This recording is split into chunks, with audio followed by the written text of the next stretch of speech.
Hi అండి, welcome to my channel. మీకు కనుక మా వీడియో నచ్చితే తప్పకుండా లైక్ చేయండి, షేర్ చేయండి, సబ్స్క్రైబ్ చేసుకోవడం మాత్రం అసలు మర్చిపోకండి.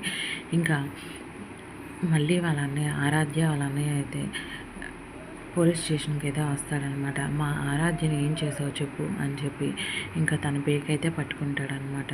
పట్టుకుంటే ఇంతలోకి అక్కడికైతే గౌతమ్ వస్తాడు. గౌతమ్ వచ్చి అతని చెయ్యి అయితే వదిలేస్తాడనమాట. ఒక ఆడపిల్ల మీద చేయడానికి నీకు బుద్ధి లేదా? అది నా భార్య మీద చేయేస్తున్నావు నువ్వు అని చెప్పి ఇంకా గౌతమ్ అయితే ఆరాధ్య వాళ్ళ అన్నయ్య అయితే కాలర్ అయితే పట్టుకుంటాడనమాట. ఇంకా ఇద్దరు అయితే అక్కడ కొంచెం సంఘర్షణ అయితే జరుగుతూ ఉంటుంది. ఇంకా పోలీసులు వాళ్ళందరూ చూస్తూనే ఉంటారు. మళ్ళీ అన్నయ్య ఆగండి ఆగండి అని చెప్పి ఒక పక్క వైపు మళ్ళీ కూడా అంటుంది, కానీ ఆగరనమాట. ఇంకా అక్కడున్న పోలీస్ ఆఫీసర్ కూడా ఆవిడైతే అంటూ ఉంటుంది, కానిస్టేబుల్స్ వాళ్ళిద్దరిని పట్టుకోండి అని చెప్పి అంటుంది. ఎంత విడదీసినా వాళ్ళిద్దరూ అయితే ఒకరి కాలర్ ఒకరు పట్టుకుని పోట్లాడుకుంటూ ఉంటారు. ఇంకా ఆరాధ్య మాత్రం అదంతా చూసి బాధపడిపోతూ ఉంటుంది.